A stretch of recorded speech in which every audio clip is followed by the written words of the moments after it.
السلام علیکم۔ آج ہم بات کریں گے اسلام کے پہلے خلیفہ نبی اکرم صلی اللہ علیہ وآلہ وسلم کے سب سے قریبی دوست حضرت ابوبکر صدیق رضی اللہ تعالیٰ عنہ کی۔ وہ ایک ایسی شخصیت تھے کہ انہوں نے اپنی ساری زندگی اسلام کے لیے وقف کر دی۔ حضرت ابوبکر صدیق رضی اللہ تعالیٰ عنہ بہت سمجھدار اور مضبوط ایمان والے تھے۔ حضرت ابوبکر صدیق رضی اللہ تعالیٰ عنہ آپ سے بہت محبت رکھتے تھے۔ جب حضرت محمد صلی اللہ علیہ وآلہ وسلم نے اسلام کا پیغام دینا شروع کیا تو سب سے پہلے ایمان لانے والوں میں شامل حضرت ابوبکر صدیق رضی اللہ تعالیٰ عنہ تھے۔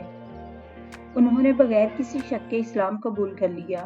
ان کا ایمان اتنا مضبوط تھا کہ انہوں نے نہ صرف خود اسلام قبول کیا بلکہ اپنے دوستوں کو بھی اس کی دعوت دی۔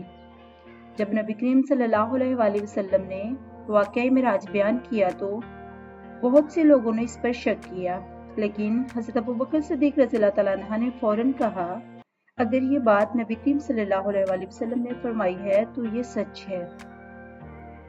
اسی وجہ سے انہیں صدیق کا لقب ملا، یعنی سچ کی تصدیق کرنے والا۔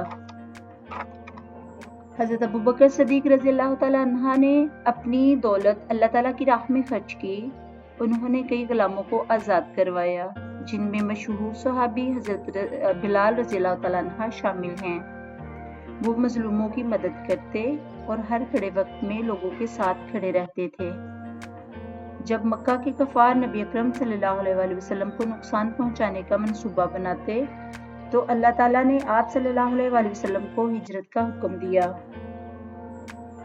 اس مشکل سفر میں نبی اکرم صلی اللہ علیہ وآلہ وسلم کے ساتھ حضرت ابوبکر صدیق رضی اللہ تعالیٰ عنہ تھے۔ غار ثور میں دشمن بہت قریب آ گئے تو حضرت ابوبکر صدیق رضی اللہ تعالیٰ عنہ کو فکر ہوئی۔ نبی کریم صلی اللہ علیہ وآلہ وسلم نے فرمایا، غم نہ کرو، اللہ ہمارے ساتھ ہے۔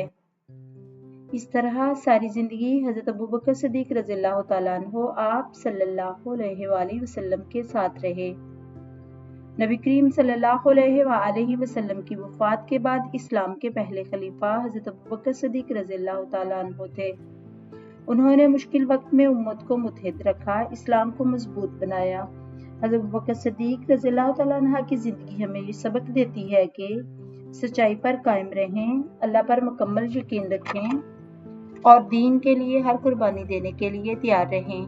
ان کی زندگی ہم سب کے لیے ایک روشن مثال ہے۔ انہوں نے قرآن مجید کو ایک جگہ جمع کروانے کا عظیم کام بھی سر انجام دیا، جو امت کے لیے بہت بڑی خدمت ہے۔ مزید اسلامی معلومات کے لیے چینل گاڈ مرسی کو سبسکرائب کریں، ویڈیو کو صدقہ جاریہ سمجھ کر شیئر کریں۔ خدا حافظ۔